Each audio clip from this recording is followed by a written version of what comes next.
Di atas oasis, Limuran, Huan Ling-er, dan Peri Es duduk bersila bermeditasi tinggi di angkasa. Ketiga dewa abadi itu membentuk segitiga, mengelilingi San Feng. Sejumlah besar esensi abadi menyembur keluar dan berkumpul di hadapan San Feng. San Feng membuka telapak tangannya, merangkul langit dan bumi. Sejumlah besar energi sejati berkumpul di sana, lalu berubah menjadi angin sepoi-sepoi, bergulung menuju oasis di bawah. Angin bertiup kencang, dan gumpalan vitalitas berubah menjadi serpihan kecil cahaya hijau, yang diserap oleh angin lalu terbang kembali di antara telapak tangan burung Phoenix. Setelah 7 hari 7 malam, sinar kehidupan terakhir di oasis ini telah terserap sepenuhnya. Oasis itu pun menjadi abu dan berubah menjadi gurun, tetapi sebuah bola cahaya peri hijau muncul di antara telapak tangan San Feng. Cahaya abadi itu bagaikan air, terus berubah wujud. Di bawah kendali San Feng, cahaya abadi itu perlahan berubah wujud menjadi pedang abadi. San Feng kemudian mengeluarkan tongkat kayu kuning dan merapal serangkaian mantra. Tongkat kayu kuning itu dipenuhi dengan esensi abadi, perlahan-lahan memancarkan lapisan cahaya kuning dan menjadi semakin transparan. Akhirnya, tongkat kayu kuning itu menjadi transparan sepenuhnya. Pada saat ini, San Feng berteriak pelan, dan dengan semburan energi sejati, tongkat kayu kuning itu hancur total. Material tongkat kayu kuning itu berubah menjadi gumpalan asap hijau dan menghilang. Hanya bagian terpentingnya, yang membentuk bola cahaya peri kuning, yang tersisa di tempatnya semula. San Feng merapal mantra untuk menggabungkan kedua bola cahaya peri tersebut. Karena keduanya beratribut kayu, proses penggabungannya relatif sederhana, tetapi masih membutuhkan 7 hari 7 malam lagi sebelum penggabungan tersebut selesai, membentuk wujud embrio pedang kayu. Huan Ling-er berkata, harta karun abadi atribut kayu tidak bagus untuk menyerang musuh. Biar aku tambahkan beberapa kekuatan magis ke dalamnya. Setelah mengatakan ini, Huan Ling-er mengeluarkan Transfiguration Edge, yang kemudian berubah menjadi sarung pedang, membungkus pedang kayu yang baru dipadatkan. Sepanjang proses tersebut, ekspresi Huan Ling-er sangat serius, sesuatu yang sangat langka. Baiklah, Huan Ling-er menarik pedang transfigurasinya dan menghela napas panjang. Dewa ini telah menambahkan sedikit kekuatan transfigurasi pada pedang kayu Feng Xianzi, yang juga akan membantunya melawan musuh. Terima kasih, Peri Huan. San Feng sangat tersentuh. Huan Ling-er telah menggunakan kekuatan sihirnya yang paling murni untuk merapal mantra yang menambah kekuatan sihir pada pedang kayu itu, dan ini tidak dapat diimbangi hanya dengan menghirup beberapa tarikan energi peri.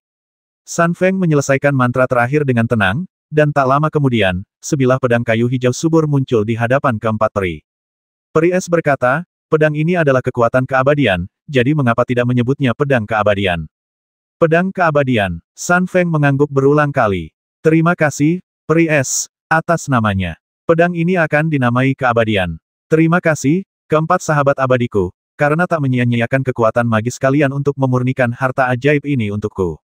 Sama-sama, kata Peri Es, kami bertekad memenangkan seleksi konferensi 10.000 dewa.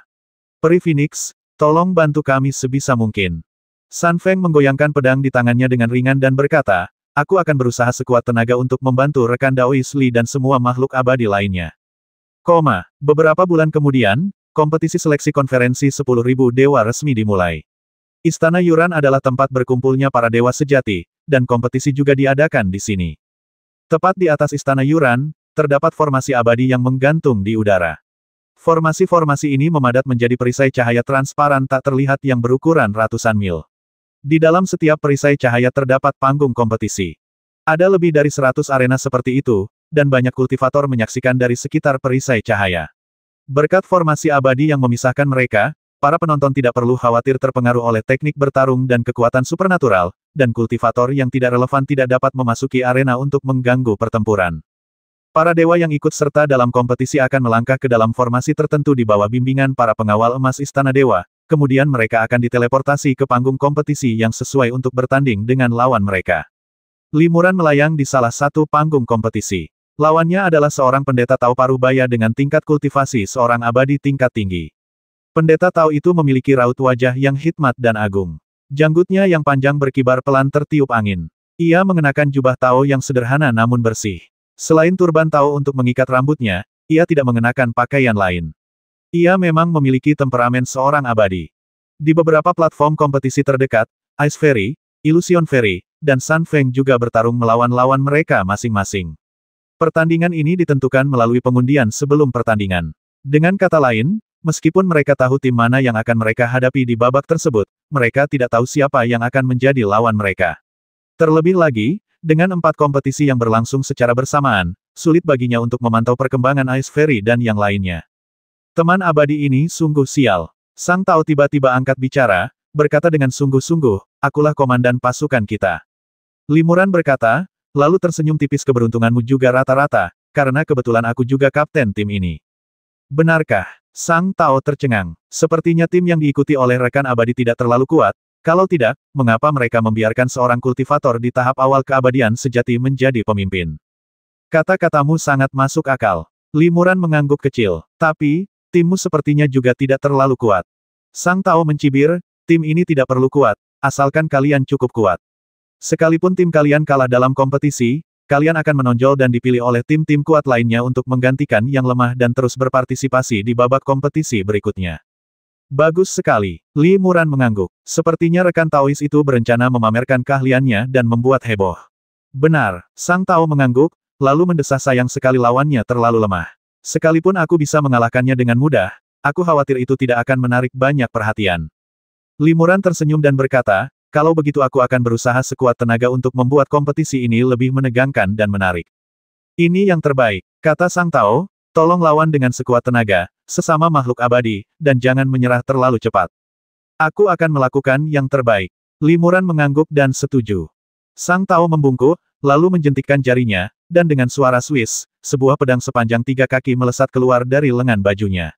Pedang itu dipenuhi cahaya hijau dan dihiasi pola-pola Tao. Sang Taois memegang pedang panjang di tangannya dan berkata dengan sungguh-sungguh, aku tidak akan menyakiti yang tak bernama dengan pedangku. Bolehkah aku bertanya namamu, sahabatku yang abadi? Limuran hendak menjawab ketika ia mendengar pengawal abadi berbaju zirah emas yang memimpin kompetisi berteriak dengan tidak sabar, cukup. Kalian tidak perlu bertanding lagi. Mengapa? Sang Tao tercengang. Penjaga abadi berbaju zirah emas itu berkata dengan tidak sabar, ketiga rekanmu sudah kalah dalam kompetisi ini. Kalian berdua, teman abadi, hanya membuang-buang waktu dan bicara omong kosong. Yang lain sudah menentukan pemenangnya, dan kalian berdua baru saja menghunus pedang. Lagi pula, pemenangnya sudah ditentukan, jadi jangan ikut kompetisi ini. Limuran tertawa terbahak-bahak mendengar hal ini dan berkata, kalau begitu, aku akan mengaku kalah. Selamat tinggal. Tunggu sebentar, sahabatku. Sang Tao tiba-tiba menjadi cemas, aku belum menunjukkan ilmu pedang ajaibku, apa yang harus kulakukan sekarang? Limuran mengabaikan pendeta Tao itu. Ia membungkuk kepada penjaga abadi berbaju zirah emas, lalu terbang langsung ke tirai cahaya teleportasi dan meninggalkan panggung kompetisi. Sang Tao melayang di atas panggung kompetisi dengan linglung. Ia memiliki segudang kekuatan magis, tetapi kini ia tak punya kesempatan untuk menunjukkannya. Bahkan seorang abadi sejati pun tak kuasa menahan rasa kesepian saat ini. Setelah Limuran meninggalkan arena kompetisi, ia segera bertemu San Feng dan 3 dewa lainnya. Limuran bertanya tentang kompetisi tersebut. Ini sangat rentan, jangan dibicarakan, kata peri es dengan enteng. Huan Ling'er berkata, benar sekali. Orang itu bahkan tidak sempat menghitung berapa banyak hantu yang kumiliki sebelum aku memasangkan ujung ilusi di lehernya. Sungguh tidak menyenangkan. San Feng juga berkata, aku sudah lama mempersiapkan diri, tapi aku malah bertemu lawan di tahap awal keabadian sejati. Lagi pula, orang itu sangat pengecut. Sebelum aku sempat menggunakan pedang panjang umur, dia menyerah begitu saja dan memohon ampun. Limuran mengangguk. Untuk kompetisi seleksi konferensi 10.000 dewa, semua dewa dapat mendaftar untuk berpartisipasi. Tidak ada batasan, jadi kekuatan tim juga tidak merata. Kami cukup beruntung bertemu lawan yang lebih lemah di babak pertama, jadi tidak sulit untuk menang. Aku penasaran apakah kami akan seberuntung itu di babak kedua. Sesuai aturan, 2 tim teratas dalam kompetisi seleksi berhak mewakili Istana Abadi Suri, dan terdapat lebih dari 200 tim yang terdaftar. Ini berarti sebuah tim harus melalui 7 putaran seleksi untuk memenangkan salah satu dari 2 tempat tersebut. Setelah hari pertama kompetisi berskala besar, sebagian besar pemain abadi hanya menjadi penonton. Nama-nama beberapa tim terkuat perlahan menyebar ke seluruh Istana Yuran. Tentu saja, bahkan jika tim seperti Limuran menang, lawan mereka terlalu lemah dan tidak layak disebut. Pada hari kedua, kompetisi seleksi dilanjutkan, dan Limuran dan yang lainnya juga memasuki babak kedua kompetisi. Limuran adalah orang pertama yang memasuki susunan teleportasi. Ia hanya tahu bahwa tim lawan disebut Defending Dao, dan pemimpin mereka adalah seorang Taois dengan kultivasi Taixian. Ini berarti kemungkinan besar mereka adalah tim yang sebagian besar terdiri dari para Taois abadi. Mengenai anggota tim, situasinya tidak jelas, karena setiap tim berhak mengganti satu anggota setelah setiap ronde. Limuran agak gugup, karena jika ia mendapatkan jenderal utama lawan lagi, ia harus melawan seorang Dewa Agung. Lagi pula, ia baru menjadi dewa sejati selama 100 tahun dan belum pernah melawan Dewa Agung sendirian sebelumnya. Meskipun ia sangat kuat, ia masih kurang percaya diri. Tiba-tiba, seberkas cahaya menyambar, dan sesosok jatuh dari langit. Lawan Limuran muncul di panggung kompetisi. Limuran mengamati lebih dekat dan membuka mulutnya karena terkejut. Kau, pendeta Tao yang kemarin. Kau lagi. Pihak lain langsung mengenali Limuran dan juga terkejut. Sungguh sempit jalan bagi musuh. Sang Tao mendengus dingin, kemarin aku membiarkanmu lolos dari kompetisi, hari ini aku akan membiarkanmu merasakan ilmu pedangku. Sang Taois tampaknya telah belajar dari kesalahannya kemarin dan tidak berani lagi bicara omong kosong. Tanpa menunggu jawaban Limuran, ia langsung menghunus pedang hijaunya yang panjangnya 3 kaki dan menikam Limuran. Saat pedang ditusukkan, seluruh energi langit dan bumi di sekitarnya berubah menjadi cahaya pedang. Ribuan cahaya pedang melesat ke arah Limuran bagai kilat, dengan momentum yang luar biasa. Limuran menyipitkan matanya dan menatap ribuan cahaya pedang itu dengan tenang, tanpa menghindar atau menghindar, juga tidak menghunus pedangnya. Mengetahui bahwa cahaya pedang telah mencapai beberapa kaki di depannya, dia tiba-tiba mengulurkan 2 jari dan mencubit ringan. Dalam sekejap, ribuan cahaya pedang di sekitarnya langsung menghilang, dan pedang peri hijau terjepit oleh 2 jari Limuran dan tidak bisa bergerak. Sang Tao terkejut dan dengan panik mengerahkan energi sejatinya, tetapi pedang peri hijau itu tampak tertancap di jari-jari Limuran. Pedang itu hanya bergetar sedikit, tetapi tidak bisa bergerak maju atau ditarik kembali. Rekan Taois, akui kekalahanmu. Sebuah suara lembut terdengar di telinga Sang Taois, seolah-olah seseorang berbisik di sampingnya. Sang Tao terkejut. Tiba-tiba ia menyadari bahwa Limuran benar-benar ada di sampingnya, dan ia merasakan hawa dingin di lehernya. Sebuah lightsaber indah tergenggam di lehernya. Ini, Sang Taois kebingungan dan melihat ke depan, hanya untuk menemukan bahwa Limuran yang memegang pedangnya hanyalah sebuah bayangan. Bayangan giok. Sang Tao terkejut, hatinya langsung tenggelam dalam keputusasaan. Aku mengagumimu, aku mengagumimu. Sahabat abadiku, kau mengambil pedangku hanya dengan wujud bayangan giok.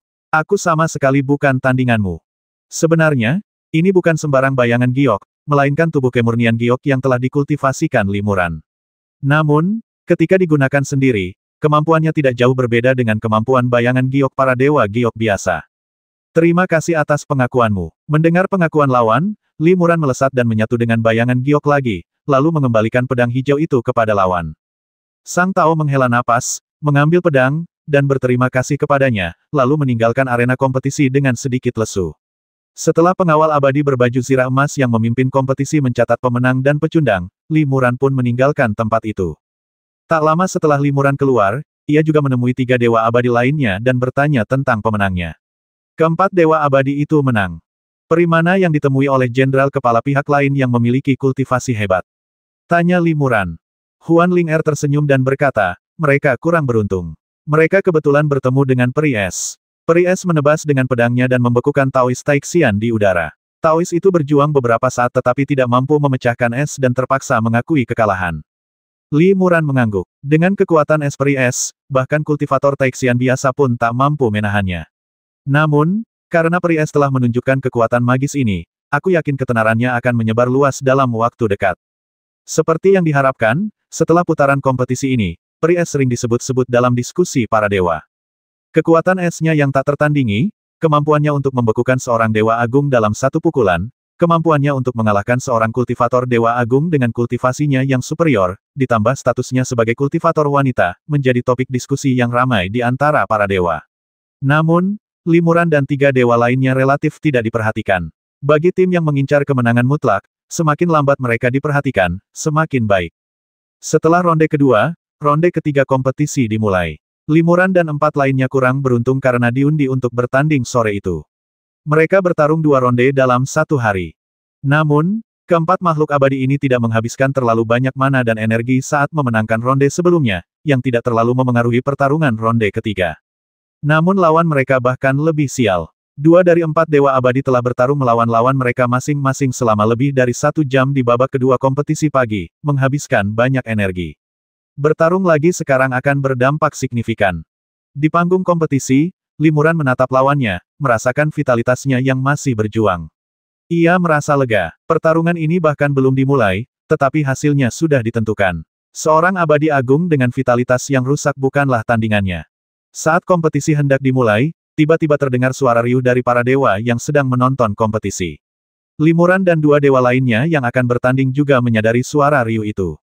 Ternyata seorang pemuda berpakaian keluarga Nangong datang untuk menonton kompetisi. Keluarga Nangong telah mengirimkan dua tim untuk kompetisi ini, keduanya cukup kuat. Pemuda ini adalah kapten salah satu tim.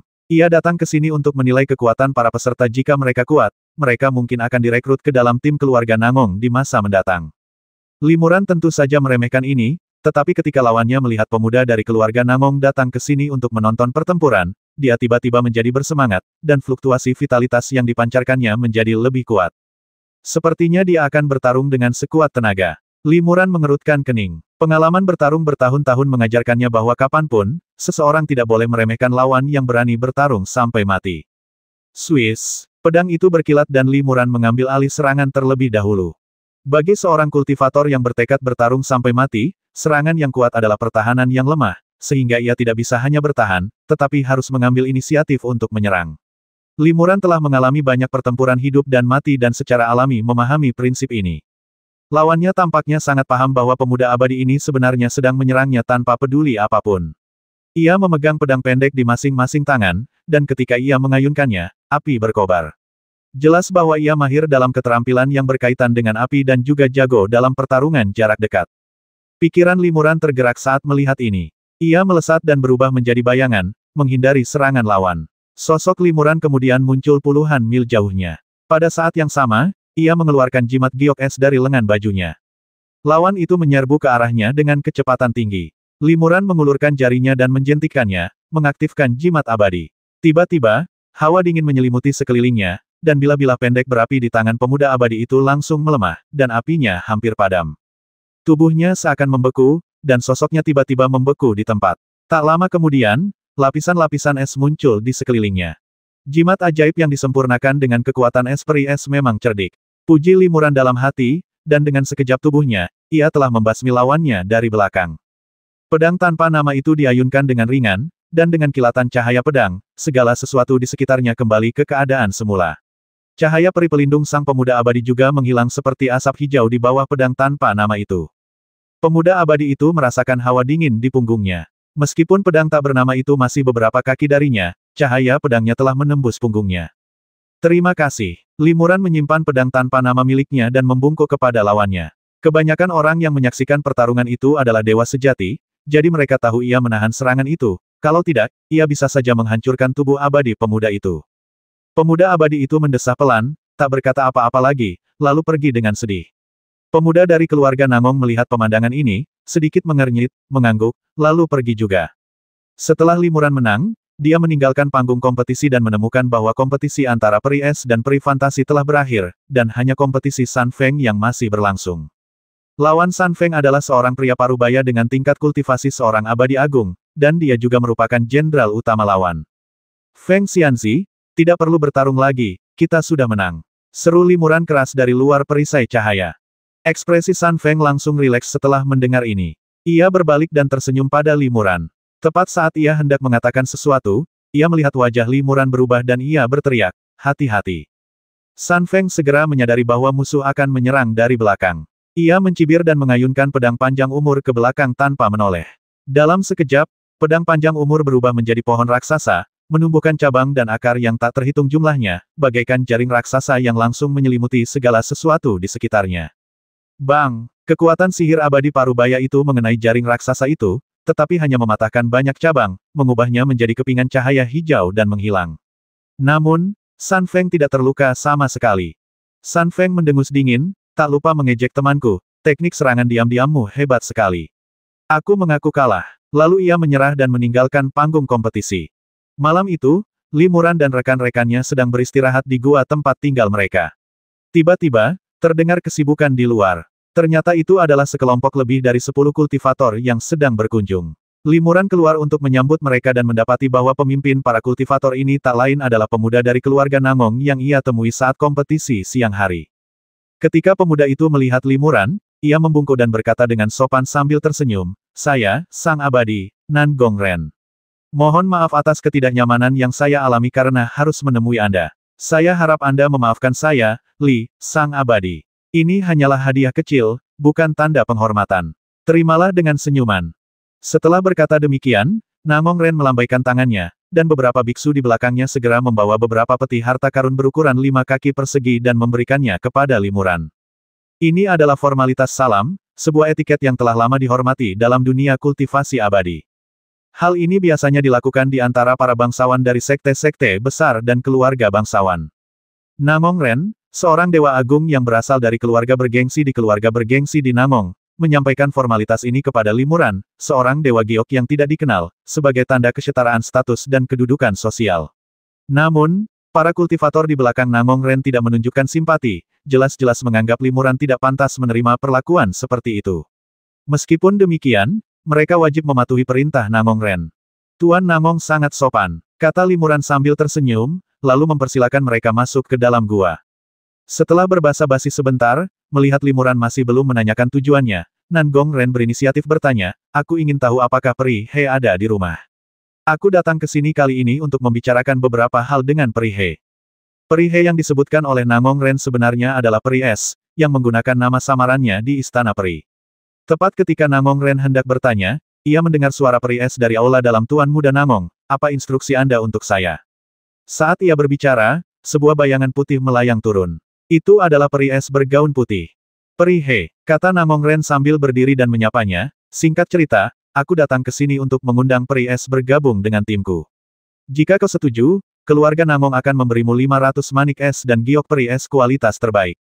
Sebelum Namong Ren sempat menyelesaikan kalimatnya, Peri S melambaikan lengan bajunya dan menjawab dengan dingin, aku tidak tertarik.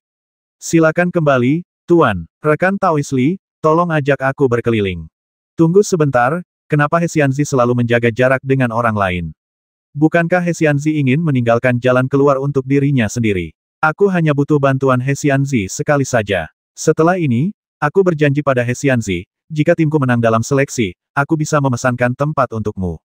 Tinggalkan satu tempat. Peri S melirik ke arah Namong Ren, lalu mengangguk pelan, Tuan, silakan bicara. Kata Namong Ren, timku akan menghadapi musuh yang tangguh besok. Pemimpin mereka mahir dalam sihir atribut api dan memiliki kekuatan yang luar biasa. Sekalipun aku bertemu dengannya, aku belum tentu menang. Lagi pula, ada pemain lain di tim mereka yang juga cukup kuat. Jika keempat pertandingan berakhir seri, aku harus menghadapinya dalam pertarungan pemimpin, dan peluangku untuk menang sangat tipis. He Xianzi mahir dalam teknik atribut es, yang sangat efektif melawan sihir pemimpin. Jadi, jika He Xianzi membantu kita mengalahkan pemimpin, timku akan menang setidaknya 3 pertandingan tanpa harus bertarung dalam pertarungan pemimpin lain. Peri S bertanya, sekalipun aku setuju bertarung, aku mungkin tidak akan berhadapan dengan komandan musuh. Peri, jangan khawatir. Keluargaku di keluarga Namong punya rencana sendiri. Selama kau setuju untuk bertarung, lawanmu pasti komandan itu. Selama kau menang, aku berjanji saat tim keluarga Namongku menang nanti, aku akan menyediakan tempat untukmu di tim.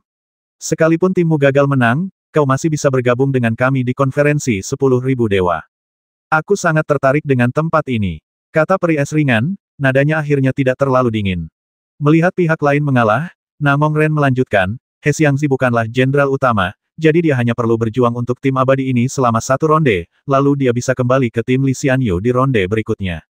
Untuk menebus ketidakhadiran Li Xianyu di ronde ini, abadi ini juga akan mengirimkan seorang Master Taixian yang handal untuk membantu. Selama tim Li Xianyu di ronde ini tidak terlalu kuat, mereka masih bisa dengan mudah memenangkan kompetisi. Setelah merenung sejenak, Peri S menatap Limuran dan melihat Limuran mengangguk sedikit. Oke, Peri S setuju, aku berjanji padamu, Tuan, aku akan menukar kompetisi dengan 1 tempat. Setuju, kata Namong Ren gembira dengan kemampuan Peri S untuk menahan kita pasti menang.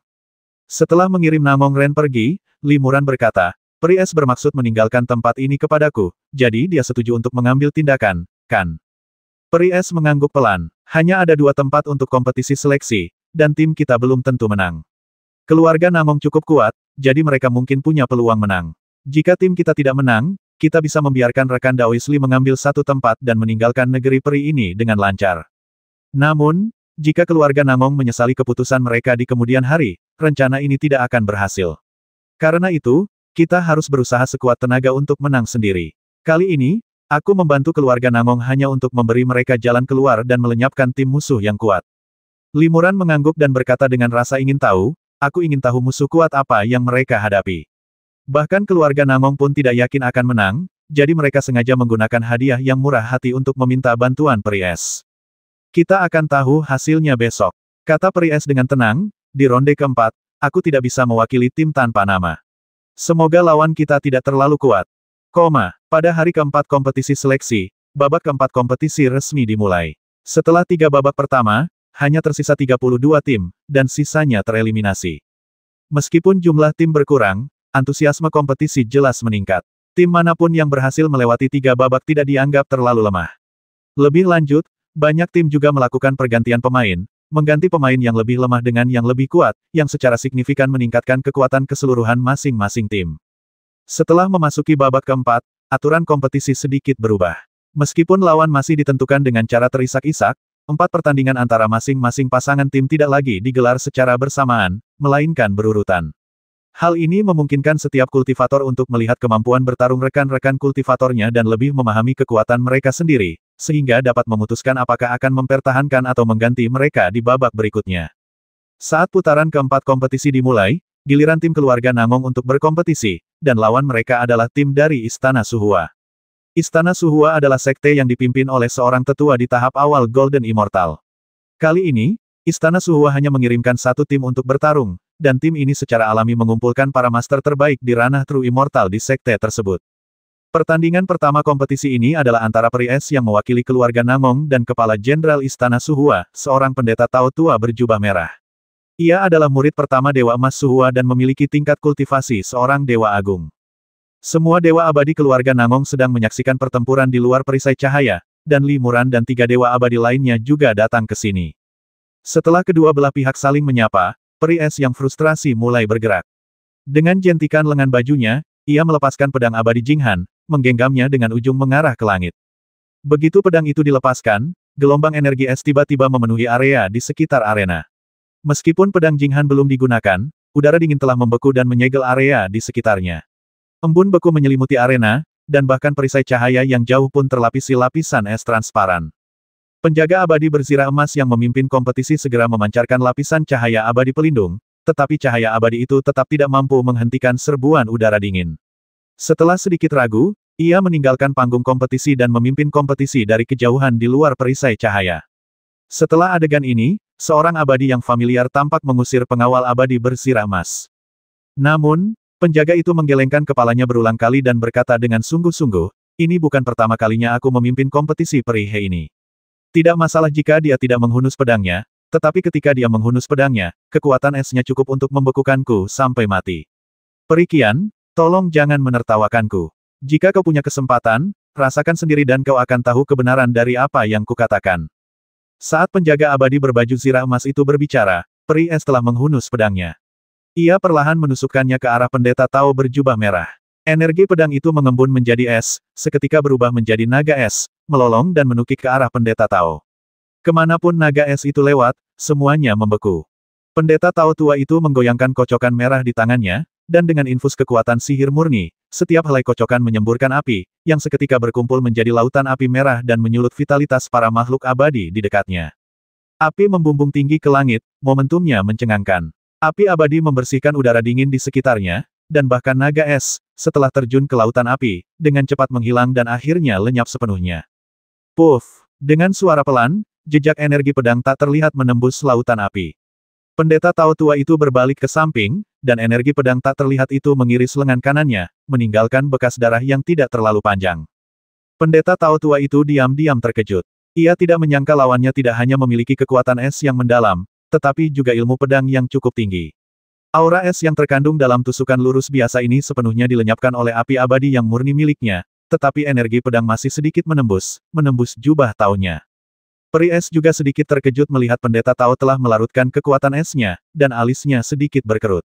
Ia segera menyatukan 2 jari dan mengayunkan teknik pedang, sekaligus menebas 3 pedang ke arah pendeta Tao.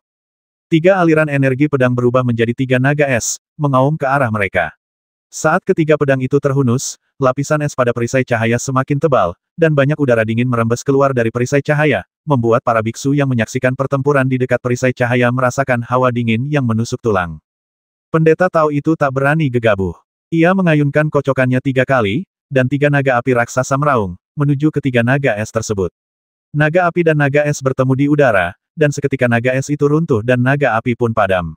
Apa yang hancur bersama berubah menjadi energi vital langit dan bumi. Hanya gelombang energi vital yang mengerikan menyebar dengan suara keras, menghantam perisai cahaya di sekitarnya, mengguncangnya dengan hebat. Kekuatan es dan api kedua makhluk abadi itu berimbang, dan keduanya tak diuntungkan dalam dua pertarungan mereka. Tiba-tiba, teknik pedang peri es berubah. Ia mengulurkan jarinya, menggantungkan pedang Jinghan di udara di hadapannya. Kemudian, ia merapal serangkaian mantra sihir ke badan pedang itu. Setiap kali mantra dilepaskan, 3 pedang abadi yang identik muncul dari badan pedang Jinghan. Dalam sekejap, puluhan pedang Jinghan muncul di sekitarnya. Peri es berteriak pelan, dan semburan energi sejati yang dahsyat menyembur keluar. Ia menepukkan kedua tangannya, menyuntikkan energi sejati ini ke dalam setiap pedang Jinghan. Puluhan pedang Jinghan kemudian menusuk pendeta Tao tua itu secara bersamaan. Pendeta Tao itu mendengus dingin, berputar-putar dan melesat, kocokannya menyapu. Dalam sekejap, kobaran api yang tak terhitung jumlahnya berputar di sekelilingnya, berubah menjadi naga-naga merah tua yang berterbangan ke segala arah. Pendeta Tao itu sepenuhnya yakin naga-naga ini akan cukup untuk menahan pedang terbang musuh, tetapi tanpa diduga, naga-naga itu, yang tertusuk pedang terbang, langsung memadamkan api mereka dan membeku menjadi es. Dalam sekejap mata, puluhan pedang Jinghan menembus sekeliling pendeta Tao itu. Angin dingin yang menggigit tiba-tiba menyelimutinya, dan seluruh tempat itu membeku, hampir membekukannya. Pendeta Tao tua itu terkejut. Tiba-tiba, bentuk tubuhnya berubah. Tangannya berubah menjadi sayap. Ia berubah menjadi setengah burung, setengah manusia, dan membuka mulutnya untuk menyemburkan api kemasan. Api kemasan menyebar, dan pedang-pedang Jinghan itu berubah menjadi gumpalan udara dingin dan lenyap dalam kobaran api kemasan. Hanya satu pedang utama yang diambil kembali oleh peri es. Api sejati gagak emas. Peri es sedikit mengernyit.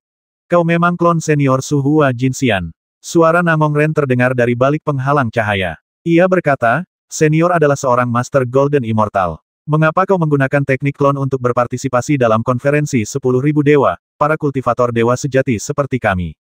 Tuan Abadi Emas. Para dewa menjadi gempar ketika mendengar ini. Pendeta Tao tua itu tertawa terbahak-bahak dan berkata, setiap konferensi 10.000 dewa sebelumnya selalu menjadi pertemuan akbar bagi para dewa untuk bertukar pikiran dan belajar satu sama lain. Belum lagi para dewa emas seperti kita, bahkan para dewa surgawi itu sesekali mengirimkan klon dewa sejati mereka untuk berpartisipasi, untuk menvalidasi dao mereka yang baru disadari. Tidak ada yang salah dengan dewa ini melakukan ini. Ternyata itu klon dewa emas. Limuran mengerutkan kening. Pantas saja Namong Ren meminta bantuan dengan hadiah yang begitu murah hati dan meminta peri es untuk bertindak. Ternyata dia sudah tahu bahwa identitas komandan pihak lain berbeda. Mengetahui bahwa dia bukan tandingannya, dia menggunakan kekuatan es peri es untuk menahan kemampuan orang ini. Namong Ren mengirim pesan kepada peri es, katanya, peri he tidak perlu menang. Kita hanya perlu menguras abis vitalitas klon ini. Sekalipun kita kalah dalam kompetisi ini, tim kita sangat yakin bisa seri dengannya. Dalam pertempuran terakhir antara para jenderal utama, jika vitalitas klon ini terkuras abis, dia pasti bukan lawanku. Peri es menjawab, jika aku kalah dalam kompetisi, apakah kesepakatan untuk memesan tempat juga akan batal? Namong Ren tersenyum tipis aku tidak bisa menjaminnya. Lagi pula, kesepakatan yang kita buat saat itu didasarkan pada premis bahwa He Xiangzi bisa memenangkan kompetisi untuk tim kita. Oke, kata peri es, lalu berbalik dan melompat ke arah api sejati gagak emas. Namun, di udara, tubuhnya bersinar dengan cahaya dingin, dan ia berubah menjadi seekor merak seputih salju. Merak es. Para makhluk abadi sekali lagi terkejut. Baik gagak emas berkaki 3 maupun merak es adalah burung abadi tingkat atas. Gagak emas dewasa dan merak es dapat berkultivasi hingga tingkat dewa emas Daluo atau bahkan dewa emas primordial. Di antara burung abadi tingkat atas ini, api sejati gagak emas dianggap sebagai salah satu kemampuan api abadi terkuat. Karena 3 kelompok gagak emas dapat berubah menjadi matahari yang menyala-nyala, api sejati gagak emas juga dikenal sebagai api matahari, harta karun yang tertinggi. Merak es, di sisi lain, diakui sebagai burung abadi terkuat yang memiliki atribut es, sehingga mendapatkan gelar Dewa Es. Kedua burung abadi ini memiliki kebiasaan yang sangat berbeda dan jarang bertemu, sehingga sulit untuk menentukan siapa yang akan lebih kuat dalam duel. Kini setelah dua dewa sejati sama-sama melepaskan kekuatan magis kedua burung abadi ini, perbedaan hasilnya sungguh mencolok. Huan Ling melihat keterkejutan Limuran dan mengiriminya pesan suara tunggangan asli peri es adalah merak es dengan tingkat kultivasi Daluo Jinxian. Jadi begitu, Limuran mengangguk diam-diam. Peri es menjelma menjadi burung merak es, membentangkan bulu-bulunya yang seputih salju hingga lebar, dan terbang di atas api sejati gagak emas. Saat ia terbang, serpihan udara dingin berjadewa dari bulunya, seketika mengurangi momentum api sejati gagak emas. Pendeta Tao tua itu pun mengerahkan segenap tenaganya untuk mengeluarkan api sejati gagak emas, menyemburkan tenaga sejati seteguk demi seteguk, tetapi selama peri es berputar-putar di angkasa, api sejati gagak emas akan semakin melemah. Tidak lama kemudian, merak es yang diubah oleh peri es tiba-tiba terbang langsung ke api sejati gagak emas, dan kemudian terbang keluar dari lautan api. Merak es kemudian berubah menjadi peri es dan membungkuk, "Terima kasih." Setelah dia selesai mengatakan hal tersebut, api sejati milik Golden Crow tiba-tiba padam, menampakkan sosok Taois tua berjubah merah yang telah membeku dalam es. Semua orang terkejut, dan suasana tiba-tiba menjadi sunyi. Siapa sangka klon Master Abadi Emas ini akan benar-benar dikalahkan. Bahkan Namong Ren pun terkejut dengan pemandangan ini. Sang Tao tua menjentikkan jarinya, memecahkan kebekuan es, lalu mendesah dunia kultivasi abadi memang penuh dengan orang-orang berbakat. Aku gagal. Pendeta Tao tua itu meninggalkan panggung dengan sedih, dan peri es segera naik ke panggung kompetisi dan muncul di sebelah Namong Ren dan yang lainnya. Selamat kepada peri karena telah mengalahkan klon Dewa Emas. Kata Namong Ren, terima kasih juga karena telah memenangkan pertandingan untuk tim kita. Ingat apa yang kau katakan hari ini. Kata peri es dingin kepada Namong Ren, jika kau mengingkari janjimu, aku khawatir kau tidak akan sanggup menanggung akibatnya. Namong Ren buru-buru berkata, dewa ini menepati janjinya dan tidak akan pernah mengingkari janjinya. Tenanglah, wahai dewa. Setelah peri es memastikan kemenangan bagi keluarga Namong di babak krusial, mereka akhirnya melaju ke babak 16 besar dengan rekor 3 kemenangan dan 1 kekalahan. Sementara itu, tim Istana Suhua tereliminasi. Seketika, banyak kultivator mendekati klon Suhua Golden Immortal, berniat mengundangnya bergabung dengan tim mereka. Namun, Suhua Golden Immortal, yang bangga dengan statusnya, menolak semua tawaran tersebut. Karena babak keempat dan seterusnya merupakan kompetisi 1 lawan 1, pertandingan berlangsung selama 2 hari. Pada hari kedua, tim yang belum bertanding diundi satu per satu untuk menentukan urutan pertandingan mereka. Ketika limuran, sang kapten, mengundi nama timnya, San Feng berkata dengan cemas, tanpa peri es di sini, kita tidak akan menghadapi lawan yang tangguh. Kemudian kapten masing-masing tim menunjukkan hasil undiannya, dan ternyata lawan tim Wuming adalah tim Duanmu. Keluarga Duanmu. San Feng sangat cemas begitu hasil undian keluar. Keluarga Duanmu adalah salah satu favorit untuk kompetisi seleksi ini, dan peri es tidak ada di sini. Ini mengerikan. Limuran mengerutkan kening dan melirik peri es. Peri es juga menunjukkan sedikit kekesalan kalau bukan karena kita sedang sial, berarti ada yang sedang mempermainkan kita. Peri es menyapukan pandangan dinginnya ke arah kerumunan dan segera menemukan para kultivator dari keluarga Namong dan Namong Ren di antara para peri di dekatnya. Apakah ini pertarungan yang diatur oleh Tuan Muda? Peri es bertanya kepada Namong Ren melalui transmisi suara. Namong Ren buru-buru membantahnya, Hesianzi, kau telah berbuat salah padaku.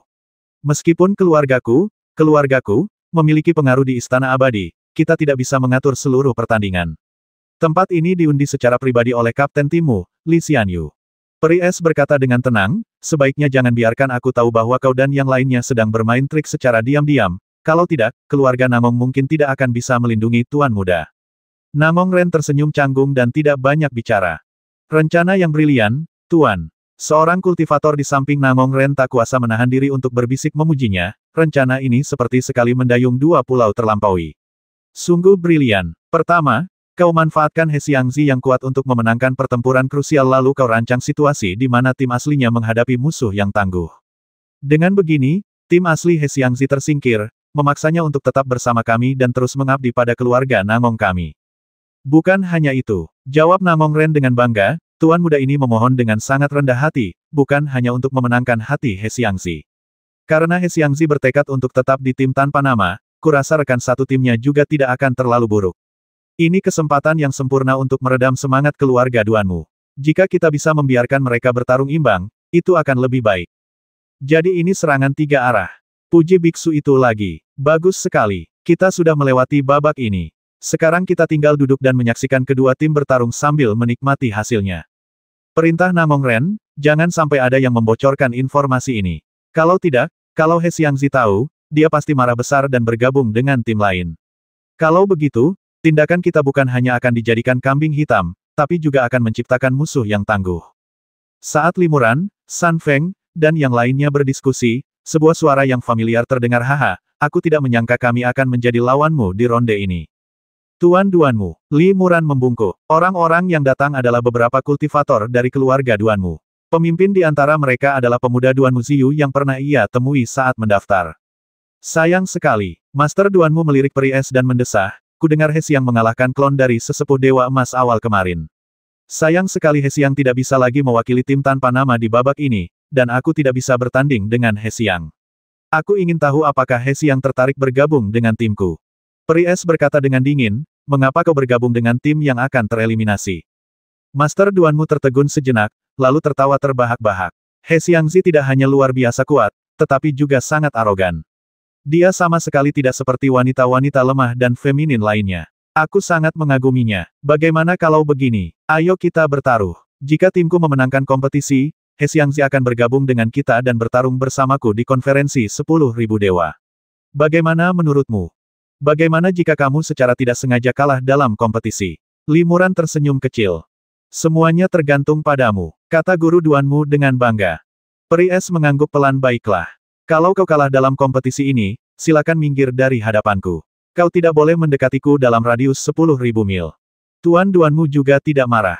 Ia tersenyum tipis dan berkata, setuju. Ia mengulurkan telapak tangannya, ingin memberi salam kepada Peri es untuk bersumpah, tetapi Peri es terlalu malas untuk memperhatikannya.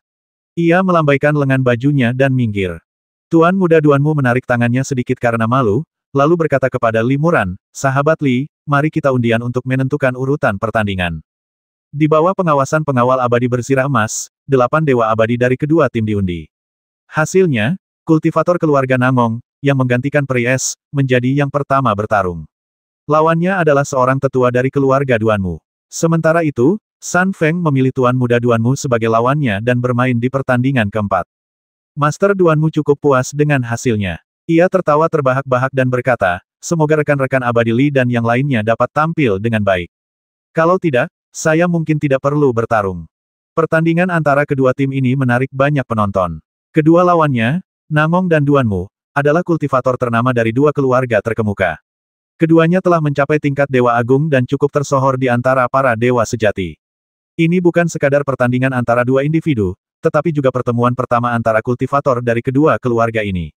Ini merupakan peristiwa penting yang menarik perhatian para dewa. Setelah saling menyapa dengan sopan, keduanya mulai menggunakan harta sihir masing-masing untuk bertarung. Pertarungan itu cukup sengit, tetapi setelah mengamati sejenak, Li Muran tahu bahwa timnya kemungkinan besar akan kalah. Dari segi kekuatan, kultivator dari keluarga Nangong di tim kami hanya sedikit lebih rendah, tetapi hasratnya untuk menang jelas tidak sekuat lawannya. Ia terlalu konservatif selama pertarungan, selalu berusaha tidak melakukan apa-apa selain tidak mencapai apa-apa daripada membuat kesalahan, yang membuatnya jelas kehilangan momentum. Namun, kultivator dari keluarga Nangong itu tidak langsung menyerah. Ia bertahan cukup lama sebelum akhirnya menyerah dan kalah. Ia telah berusaha sekuat tenaga. Setelah mengakui kekalahan dan meninggalkan arena, orang ini membungkuk kepada Li Muran dan yang lainnya serta meminta maaf, dengan berkata, saya tidak kompeten dan telah kalah. Mohon maafkan saya, rekan-rekan abadi. Li Muran mengangguk pelan. Rekan abadi Nangong sudah melakukan yang terbaik. Kami mengerti. Tidak perlu minta maaf. Peri Huan, terserah padamu. Kata San Feng. Jangan khawatir. Huan Ling'er tersenyum manis, sampai tahap kompetisi ini, aku bahkan belum menggunakan kekuatan sihirku yang sebenarnya. Pertandingan kedua segera dimulai. Huan Ling'er dan seorang pemuda dari keluarga Duanmu terbang ke panggung kompetisi bersama dan mulai bertarung. Huan Ling'er mengamati lawannya dan menyadari bahwa pemuda ini tidak hanya memiliki kultivasi seorang dewa agung, tetapi juga memiliki aura pedang yang luar biasa, jelas seorang pendekar pedang yang telah berlatih bertahun-tahun. Lebih penting lagi, ia membawa kotak pedang panjang di punggungnya, memancarkan aura harta karun yang menakjubkan. Ini jelas merupakan pedang abadi berkualitas sangat tinggi. Pemuda ini adalah putra kedua dari keluarga Duanmu. Statusnya di klan adalah yang tertinggi, kecuali beberapa tetua dan saudaranya, Duanmu Ziyu. Tuan muda dari keluarga bangsawan seperti ini terbiasa hidup mewah dan mungkin tidak punya pengalaman dalam pertarungan hidup mati. Biar aku goda dia sedikit. Huan Ling'er mendapat ide dan menyeringai pada pemuda itu. Penampilan dan tubuh Huan Ling'er tampak seperti gadis berusia 12 atau 13 tahun. Senyum polosnya membuat pemuda itu ikut tersenyum. Namun, Li Muran dan yang lainnya diam-diam menggelengkan kepala. Setiap kali Huan Ling'er menunjukkan senyum seperti itu, mungkin ada beberapa ide aneh yang terlintas di benaknya. Benar saja, begitu pemuda itu menghunus pedangnya, situasinya berubah drastis. Setelah melihat pedang ajaib yang luar biasa itu, Huan Ling-er tampak sangat ketakutan. Ia berteriak dan menyusut di belakang penjaga sihir berbaju zirah emas yang memimpin kompetisi di sudut. Penjaga abadi berbaju zirah emas itu tertegun dan langsung menghindar. Setelah menghindar, ia menemukan orang lain yang persis seperti dirinya. Hah! Para makhluk abadi terkejut sekaligus gembira. Pada saat itu, dua penjaga abadi berbaju zirah emas muncul di dalam perisai cahaya. Kau, bagaimana bisa kau berubah menjadi wujudku sendiri? Ini melanggar aturan. Penjaga abadi berzirah emas itu terkejut. Ia menunjuk penjaga abadi lain dengan raut wajah ragu. Bahkan, ia tidak yakin apakah berubah menjadi penjaga abadi selama kompetisi benar-benar melanggar aturan. Karena tidak ada aturan seperti itu sama sekali. Itu, penjaga abadi lainnya tertegun dan tidak tahu bagaimana menjawabnya untuk sesaat. Pikiran pemuda itu berpacu. Dari percakapan ini, jelaslah bahwa penjaga abadi kedua itu palsu. Jadi, meskipun ia tidak tahu, ia langsung menerjang penjaga abadi kedua itu dengan pedangnya, sambil berteriak, trik yang licik. Tunjukkan wujud aslimu. Ah, kau, penjaga abadi kedua terkejut. Ia tampaknya tak pernah menyangka pemuda itu akan menusuknya dengan pedang, dan ia tak punya waktu untuk melawan. Pedang pemuda itu dengan mudah menembus tubuh penjaga abadi kedua. Setelah tertusuk, ia merasakan penghalang dari baju zirah penjaga emas, dan tiba-tiba tersadar dan buru-buru menarik kembali pedangnya. Untungnya, ia adalah seorang pendekar pedang yang ahli, dan dengan satu pikiran, ia menarik kembali semua energi pedang yang kuat itu. Namun, penjaga abadi kedua telah terluka oleh energi pedang, meninggalkan luka di dadanya, dan darah mengalir deras. Kau, penjaga abadi itu terkejut dan marah. Dialah penjaga abadi yang memimpin kompetisi tersebut. Pertama, Huan Ling-er menyamarkannya sebagai dirinya sendiri, lalu ia diserang oleh pemuda itu. Ia lengah dan langsung terkena tebasan pedang. Untungnya, pemuda itu berhenti tepat waktu dan lukanya tidak serius. Penjaga abadi pertama tertawa terbahak-bahak seperti lonceng dan perlahan berubah menjadi Huan Ling-er. Ia menunjuk pemuda itu dan berkata, sahabat abadiku kalah. Aturan kompetisi ini benar-benar dilanggar. Jika kau dengan sengaja melukai penjaga emas istana abadi yang memimpin duel, kau akan dinyatakan kalah. Wajah pemuda itu tiba-tiba menjadi pucat, karena memang ada aturan seperti itu. Huan Ling-er mengeluarkan dua pil, melemparkannya ke pengawal emas istana abadi, dan berkata, rekan pengawal abadi, mengapa kalian tidak mengumumkan pemenang kompetisi ini? Jin Wei menerima kedua ramuan itu dan langsung mengenalinya sebagai ramuan penyembuhan terbaik yang sangat berharga. Amarahnya langsung berubah menjadi sukacita. Luka-lukanya awalnya ringan, jadi ia segera menyimpan ramuan itu dan berseru dengan lantang, menurut aturan istana abadi, tuan muda kedua dari keluarga Duanmu telah melukai saya dan karenanya pantas menerima kekalahan. Huan Ling-er berkata dengan gembira kepada Limuran dan yang lainnya, untuk menghadapi orang-orang ini, aku bahkan tidak perlu bertindak. Tunggu sebentar, Duanmu Ziyu tiba-tiba berkata dengan keras, Wang Jinwei, menurut aturan kompetisi, jika bukan karena kesengajaan, tetapi Jin Wei dari Istana Abadi ceroboh dan terkena dampak dari pertarungan tersebut, serta menderita luka ringan, dia tidak bisa dinyatakan kalah, kan? Benar sekali. Jin Wei mengangguk. Duanmu Ziyu tersenyum dan berkata, kalau begitu aku ingin bertanya pada Wang Jin Wei, apakah luka yang dialami adikku ini disengaja, ataukah sebuah kecelakaan karena adikku menabrak energi pedangku? Ini, Wang Jin Wei tiba-tiba berada dalam dilema. Serangan pedang tadi jelas merupakan hasil tipu daya putra kedua keluarga Duanmu dan inisiatif untuk menusuknya hal ini terlihat jelas oleh ratusan dewa sejati yang menyaksikan pertarungan tersebut. Jika dia mengubah kata-katanya, akan terlihat jelas bahwa dia sedang mencoba menjilat para penguasa, dan kemungkinan besar dia akan dibicarakan oleh para dewa sejak saat itu. Namun, jika dia tidak mengubah kata-katanya, dia akan menyinggung keluarga Duanmu. Keluarga Duanmu memegang posisi luar biasa di Istana Abadi, dan ada juga banyak tetua abadi emas yang bertanggung jawab. Menyinggung keluarga Duanmu akan menjadi penyebab masalah yang tak berkesudahan. Wang Jinwei merenung sejenak, mendesah, lalu berkata, Tuan Duanmu benar. Saya sebenarnya ceroboh tadi dan tak sengaja terkena energi pedang Tuan kedua. Tuan kedua tidak bisa dianggap sengaja melukai saya. Kompetisi berlanjut. Peri, tolong jangan berubah wujud menjadi diriku lagi, kalau tidak, kau akan mengganggu kompetisi dan juga akan dianggap kalah. Begitu kata-kata ini keluar, terjadilah keributan. Para makhluk abadi tahu apa yang sedang terjadi, tetapi mereka tidak mengatakan apa-apa lagi. Bagi Wang Jinwei, ini hanyalah soal memilih yang lebih kecil dari dua kejahatan. Agar tidak memprovokasi musuh seperti keluarga Duanmu, ia tak punya pilihan selain mengorbankan reputasinya. Huan Ling-er, yang hendak meninggalkan panggung kompetisi, tiba-tiba tertawa terbahak-bahak. Ia mengangguk kecil dan berkata, bagus sekali. Ayo kita lanjutkan kompetisinya. Ekspresi tuan muda kedua melunak dan ia menghela napas panjang. Jika ia hanya mengaku kalah tanpa tahu alasannya, bagaimana mungkin ia bisa menerima semua ini? Tuan muda kedua melotot penuh kebencian ke arah Huan Ling'er, mengubah rasa malunya menjadi amarah dan melampiaskannya pada pihak lain. Limuran diam-diam menggelengkan kepalanya dalam hati. Tuan muda kedua ini mungkin akan mendapat masalah besar. Karena Limuran sudah melihat bahwa Huan Ling'er benar-benar marah kali ini. Berkat teknik kunci jantung, temperamen Huan Ling'er masih tetap kekanak-kanakan, ceria, dan suka bercanda. Bahkan ketika sedang kesal, ia hanya akan menertawakannya. Itulah sebabnya ia menjadi buah hati Zhao Huming. Wanita ini jarang marah, tetapi jika marah, konsekuensinya cukup serius. Kalau saja tidak ada yang terbasmi dalam perlombaan itu, aku khawatir Huan Ling'er sudah bertindak dan membasmi tuan muda kedua ini 100 kali. Ling'er, beri ruang, kata peri es kepada Huan Ling'er melalui transmisi suara. Dia jelas melihat Huan Ling'er sedang marah. Huan Ling'er mengangguk pelan. Melihat ini, Limuran menghela napas lega. Ia tidak ingin Huan Ling'er bersikap terlalu keras dan menarik perhatian musuh, keluarga Duanmu. Itu bukan hal yang baik bagi mereka.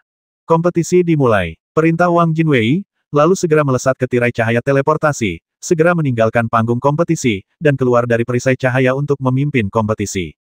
Tindakannya mundur dan melindungi diri kembali mengundang tawa dari para dewa. Wang Jinwei sedikit tersipu, tapi dia tidak keberatan. Lagi pula, dia sudah dituduh menjilat, jadi kalaupun dia juga dicap pengecut, itu tidak masalah. Perhatian para abadi dengan cepat beralih dari Wang Jinwei, karena setelah dia memberi perintah, Huan Ling'er di panggung kompetisi segera mengambil tindakan. Ia mengeluarkan bilah hantu itu, mengubahnya menjadi belati biasa, dan menikam putra kedua keluarga Duanmu. Namun, tepat saat ia bergerak, dua pantong Ling'er yang identik tiba-tiba muncul di sampingnya, memegang belati yang sama di tangan mereka. Ketiga roh hantu itu menyerbu ke depan beberapa kaki, lalu tiba-tiba bertambah menjadi 9. Lalu bertambah 27, 81, 243, dan akhirnya bertambah 7 atau 800 roh hantu. Begitu banyak roh hantu, semuanya memegang belati yang sama, memancarkan aura yang sama, bahkan dengan seringai yang sama di wajah mereka. Tuan muda kedua terkejut, matanya terbuka lebar, pikirannya mencari sekuat tenaga, tetapi ia tidak bisa membedakan yang asli dari yang palsu.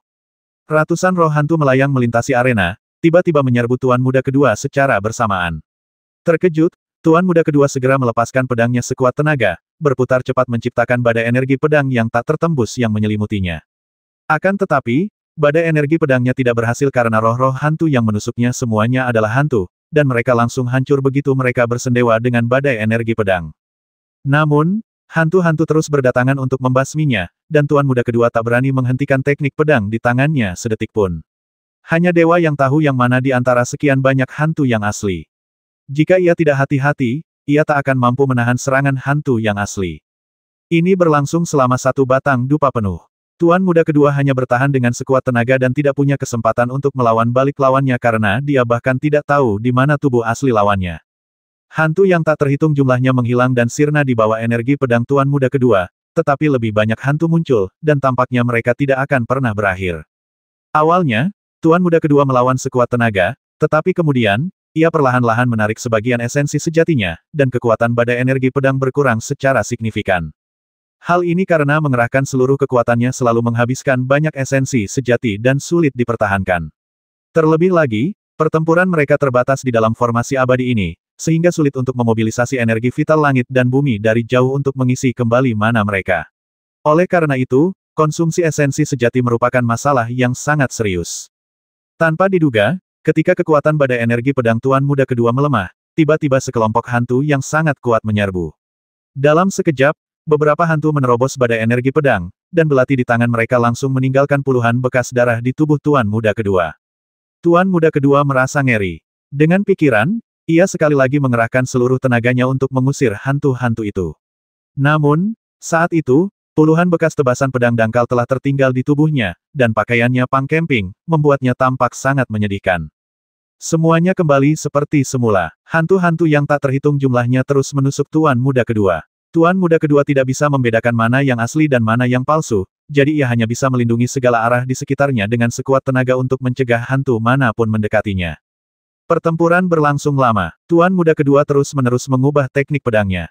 Keahliannya dalam berpedang sungguh mengesankan. Ia menggunakan beragam teknik pedang untuk mempertahankan diri tanpa celah, tanpa memberi ruang bagi ilusi apapun. Namun, ia tak mampu membalas, dan energi sejatinya perlahan terkuras.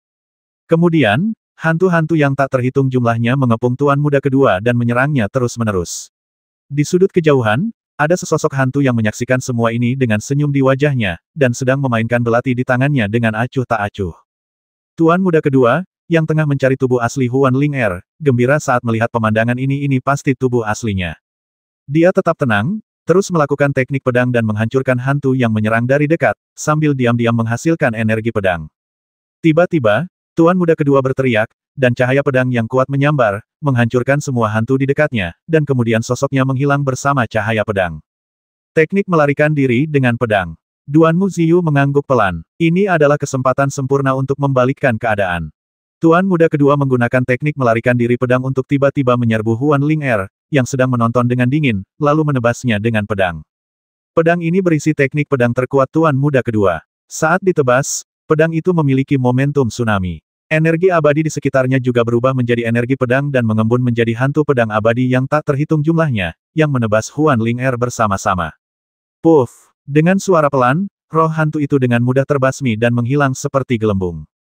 Ilusi lagi. Tuan Muda kedua terkejut dan berpikir dalam hati bahwa ada sesuatu yang salah. Benar saja, saat itu, roh-roh hantu yang tak terhitung jumlahnya menusuknya. Salah satu dari mereka mengayunkan belatinya dan langsung memotong energi pedang pelindungnya, serta membuat luka berdarah sedalam sekitar 1 inci di dagingnya. Tuan Muda kedua menahan rasa sakit dan menusuk hantu Ling-er, tetapi hantu itu berubah menjadi hantu lagi. Terlebih lagi, ia merasakan sakit di punggungnya dan terkena pedang lain dari belakang. Ternyata dia tidak hanya pandai menciptakan ilusi yang begitu realistis, tapi dia bahkan bisa menempelkan tubuh aslinya ke ilusi apapun, kapanpun. Tuan Muda kedua akhirnya mengerti. Aku bukan tandingannya. Tuan Muda kedua akhirnya tersadar. Ia hampir menyerah ketika Huan Ling-er tiba-tiba menyerangnya bagai badai dahsyat. Sebelum ia sempat menyerah, ia sudah berlumuran darah. Jika Huan Ling-er tidak sengaja menahan diri, ia pasti sudah mati 100 kali. Berhenti. Duanmu Ziyu di luar perisai cahaya buru-buru berteriak, aku mengaku kalah atas nama saudaraku. Huan Ling-er mendengus dingin sebelum menarik kembali kekuatan sihirnya. Dengan belati di tangannya, ia dengan lembut menamparkan wajah Tuan Muda kedua yang tak berdaya, sambil tersenyum berkata, jika Tuan Muda kedua sudah mengaku kalah, dia tidak akan menderita seperti ini. Semua ini sengaja diprovokasi oleh kakakmu. Sepertinya kakakmu ingin Tuan Muda kedua kalah lebih parah lagi. Dengan begitu, tidak ada yang bisa memengaruhi statusnya di klan. Pernyataan yang memilukan. Duanmu Ziyu merasakan hawa dingin di hatinya. Meskipun kata-kata wanita ini sama sekali tidak dapat dipercaya, ia bertanya-tanya berapa banyak yang akan diterima oleh Tuan Muda kedua. Sudah menjadi hal yang umum bagi anak-anak keluarga bangsawan untuk berebut kekuasaan. Satu kata saja bisa memberinya masalah yang tak berkesudahan. Gadis ini benar-benar bukan seseorang yang bisa kau ganggu dengan mudah. Kalau aku tahu ini akan terjadi, seharusnya aku mengaku kalah saja. Duanmu Ziyu merasa sangat menyesal. Namun, penyesalan ini hanya sesaat. Setelah ronde kedua berakhir dengan 1 tim menang dan 1 tim kalah, Duanmu Ziyu berkata dengan sungguh-sungguh kepada seorang kultivator parubaya, Saudara Feng, kau adalah putra angkat kami, tetapi kami memperlakukanmu seperti anak kami sendiri dan telah mencurahkan seluruh upaya kami untuk membesarkanmu. Di ronde berikutnya, kau akan menghadapi komandan tim lawan. Meskipun tingkat kultivasi lawanmu tidak tinggi, kau tidak boleh menganggapnya enteng. Kau harus memenangkan ronde ini. Baik, Tuan Muda, jangan khawatir. Kata kultivator parubaya Feng Taixian dengan serius. Tuan Muda kedua terbang keluar dari panggung kompetisi. Meskipun ia telah merapal mantra dan menggunakan energi sejatinya untuk mengubah tubuhnya yang berdarah kembali ke keadaan semula, kehilangan darah dan energi serta konsumsi energi sejati tak terelakkan. Sekalipun timnya menang, tidak diketahui apakah ia bisa berpartisipasi di babak kompetisi berikutnya karena cederanya. Kakak kedua, bagaimana lukamu? Duanmu Ziyu bertanya dengan khawatir. Terima kasih atas perhatianmu, saudaraku. Aku belum akan mati. Aku akan memulihkan diri sehari dan bertarung lagi besok.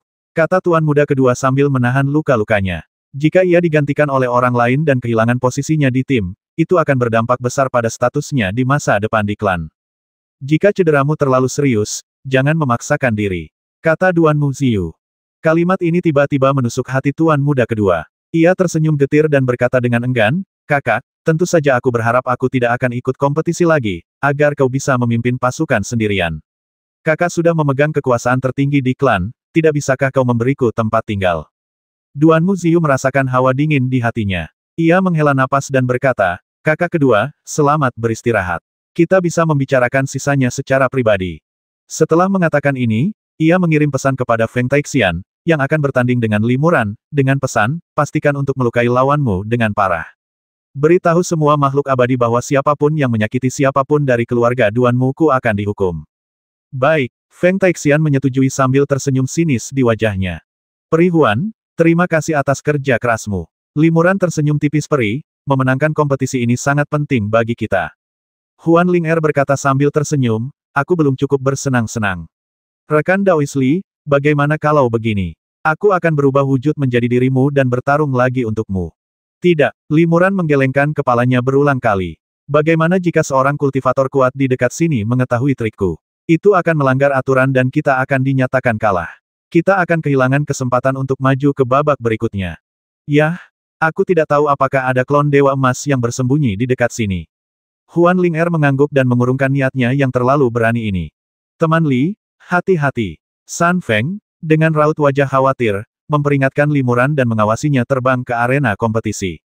Tak lama kemudian, lawannya, Feng Taixian, juga masuk. Duan Muziu menatap Li Muran dengan dingin, juga cukup bingung. Tim yang tak berarti dan tak bernama ini sebenarnya terdiri dari dua master dewa sejati tingkat atas He Xiangzi, yang memiliki kekuatan es, dan seorang gadis kecil, ahli dalam ilusi. Namun, pemimpinnya adalah Li Muran, yang masih dalam tahap awal kultivasi dewa sejati. Mungkinkah Li Muran ini memiliki kualitas yang lebih luar biasa? Lawan-lawan yang dihadapi tim tanpa nama sebelumnya terlalu lemah, sehingga sulit untuk mengetahui kekuatan mereka. Kali ini, pertarungannya benar-benar sulit. Silakan, Li Muran dan Feng Taixian hanya membungkuk, dan kompetisi segera dimulai. Feng Taixian segera mengangkat tangannya, dan cahaya peri 5 warna memancar keluar, berubah menjadi pagoda kaca 5 lantai, yang dipegangnya di telapak tangannya. Pagoda kaca ini berwarna-warni dan dipenuhi cahaya peri, dan kilau serta aura yang dipancarkan oleh setiap lapisannya berbeda. Pagoda berlapis 5 elemen. Li Muran terpikir, ini adalah harta abadi yang cukup terkenal. Hanya kultivator yang mempraktikkan teknik 5 elemen yang dapat menggunakan dan mengendalikan harta ini. Kebanyakan praktisi hanya mempraktikkan satu dari 5 elemen atau 5 atribut unik. Hanya sedikit praktisi yang dapat mengolah kelima elemen secara bersamaan, karena praktik ini menekankan keseimbangan dan saling melengkapi dari kelima elemen tersebut. Kemajuannya sangat lambat, kurang dari setengah kecepatan praktisi lainnya. Namun, mereka yang berhasil mengolah dengan ketekunan yang luar biasa seringkali mencapai kekuatan supernatural yang menakjubkan. Khususnya untuk seni bela diri atribut tunggal, begitu mereka bertemu dengan seni bela diri 5 elemen, mereka akan sering tertahan, dan kekuatan menyerang dan bertahan mereka akan sangat berkurang, jadi tidak mengherankan jika mereka akan dikalahkan. Maju, teriak Feng Taixian, melemparkan pagoda berlapis 5 elemen di tangannya. Pagoda itu terbang tepat di atas panggung kompetisi. Sebuah daya hisap yang kuat muncul dari dasar pagoda, menyedot semua energi surgawi dan duniawi di sekitarnya ke dalam pagoda. Bahkan lengan baju Li Muran pun digulung. Jika itu makhluk abadi yang lebih rendah, ia pasti sudah tersedot ke dalam menara. Li Muran diam-diam menyalurkan energi sejatinya, mengubahnya menjadi embusan angin yang berputar-putar di sekelilingnya. Seluruh tubuhnya tetap diam di tempatnya, tak bergerak, tak terpengaruh oleh hisapan itu. Tetapi saat ini, menara berkaca 5 elemen telah menyerap sejumlah besar energi abadi dan meluas hingga 1000 kaki dalam sekejap, seperti gunung raksasa, yang menggantung di atas kepala Li Muran. Feng Taixian berteriak lagi, dan dia dengan panik mendesak energi sejati di dantiannya untuk mengembunkan manik energi sejati seukuran kepalan tangan, yang dia keluarkan dari mulutnya dan terbang ke menara berkaca 5 elemen. Di bawah infus esensi sejati yang murni ini, menara berkaca tiba-tiba memancarkan lapisan cahaya abadi 5 warna, yang kemudian menyebar ke bawah. Li Muran tiba-tiba merasa bahwa kekosongan di sekitarnya tersegel, dan tindakannya sendiri menjadi sangat sulit. Feng Taixian mengerahkan seluruh kekuatannya dengan kedua tangannya, dan merapal 5 mantra berturut-turut. Dengan mantra pertama, lapisan pertama menara berkaca diaktifkan, dan tubuh menara tiba-tiba bersinar dengan cahaya kemasan. Menara berkaca itu bagaikan gunung emas raksasa, jatuh menimpa kepala Li Muran, dan lapisan cahaya kemasan menyelimutinya. Bahkan sebelum sempat jatuh, mantra kedua telah diaktifkan. Lantai 2 pagoda berkilau tiba-tiba bersinar dengan cahaya hijau yang cemerlang. Cahaya hijau ini melilit pagoda menjadi jaring tanaman merambat hijau, menjebak Li Muran di bawahnya dan membuatnya tak bisa melarikan diri. Semakin banyak tanaman merambat hijau yang menempel pada Li Muran, Tetapi dengan kibasan lembut pedang tanpa nama di tangannya, mereka hancur menjadi titik-titik cahaya hijau kecil, tak mampu menjangkaunya. Pada saat ini, mantra ketiga, keempat, dan kelima datang secara berurutan, dan pagoda berkaca berubah menjadi 3 lapisan cahaya peri biru, merah, dan kuning, yang masing-masing merupakan lapisan tirai air, lapisan dinding api, dan lapisan dinding batu, menambahkan 3 lapisan sangkar lagi di sekitar limuran. Menara berlapis 5 elemen diaktifkan, langsung berubah menjadi 5 lapis sangkar, masing-masing dari 5 elemen, menjebak limuran di bawah menara. 5 lapis sangkar itu mungkin sepele, tetapi yang lebih mengerikan adalah fakta bahwa, di luar kelima lapis ini, kelima lapis menara berlapis 5 elemen, setelah diaktifkan sepenuhnya, menghasilkan lapisan cahaya abadi 5 warna. Cahaya abadi ini memiliki asal-usul yang mendalam, dan konon mengandung jejak kekuatan hukum primordial. Kekuatan 5 elemen. Wajah Sun Feng berubah drastis, dan ia berkata dengan cemas, kandang 5 lapis emas, kayu, air, api, dan tanah itu baik-baik saja. Dengan kekuatan rekan Daois Li, ia seharusnya bisa menembusnya. Namun, kekuatan Hunyuan ini, konon hanya seorang dewa emas Hunyuan yang bisa mengendalikannya setelah berlatih hingga tingkat tinggi. Bahkan seorang dewa emas Daluo pun tak tertandingi. Sekalipun kekuatan Hunyuan yang terkandung di menara ini hanya sedikit, aku khawatir itu akan membuat rekan Daois Li sangat tidak nyaman. Limuran tampak acuh tak acuh terhadap kurungan 5 elemen di sekelilingnya. Ia menatap tajam pagoda berkaca yang jatuh menimpa kepalanya, lalu tiba-tiba berteriak keras, terbang menuju pagoda itu. Boom! Menara berlapis 5 elemen jatuh dengan keras, tetapi ketika masih puluhan kaki dari panggung kompetisi, limuran mengangkatnya dengan satu tangan. Namun, menara berlapis 5 elemen terus runtuh tanpa melambat. Tak lama kemudian, Limu terbanting ke panggung kompetisi. Batu fondasi giok abadi di bawah kakinya hancur berkeping-keping, dan kakinya terbenam ke dalam lubang sedalam sekitar 30 cm.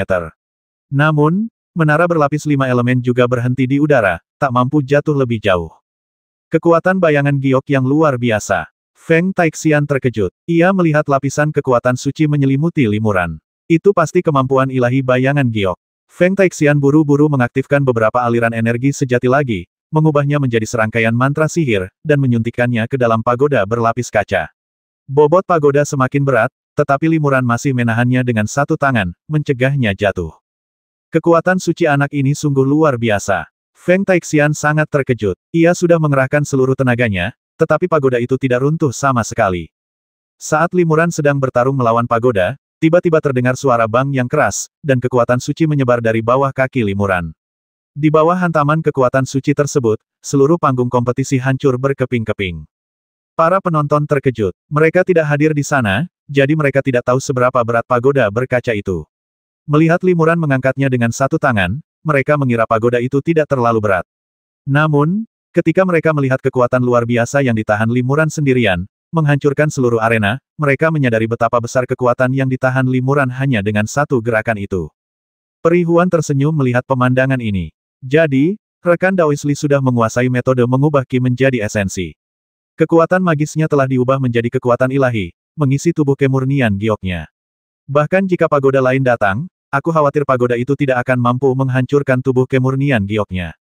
Feng Taixian melihat bahwa ia tidak dapat menjatuhkan pagoda itu apapun yang terjadi, jadi ia hanya mengubah keterampilan seni bela dirinya, dan pagoda itu terbang kembali ke langit dan menyusut hingga hanya berukuran beberapa kaki. Pagoda berlapis 5 elemenku memiliki lebih dari sekadar kekuatan magis semacam ini. Feng Taixian mendengus dingin, lalu merapal beberapa mantra yang mendarat di pagoda. Pagoda berkaca itu segera berputar cepat di udara, dan cahaya peri 5 warna di sekitarnya juga berputar bersamanya, membentuk pusaran 5 warna. Pusaran 5 warna ini mengandung jejak kekuatan 5 elemen, yang menyedot segala sesuatu di sekitarnya ke dalam pagoda. Baik itu energi vital langit dan bumi, maupun puing-puing tak terhitung yang terbentuk dari panggung kompetisi yang hancur, semuanya tersedot oleh pagoda.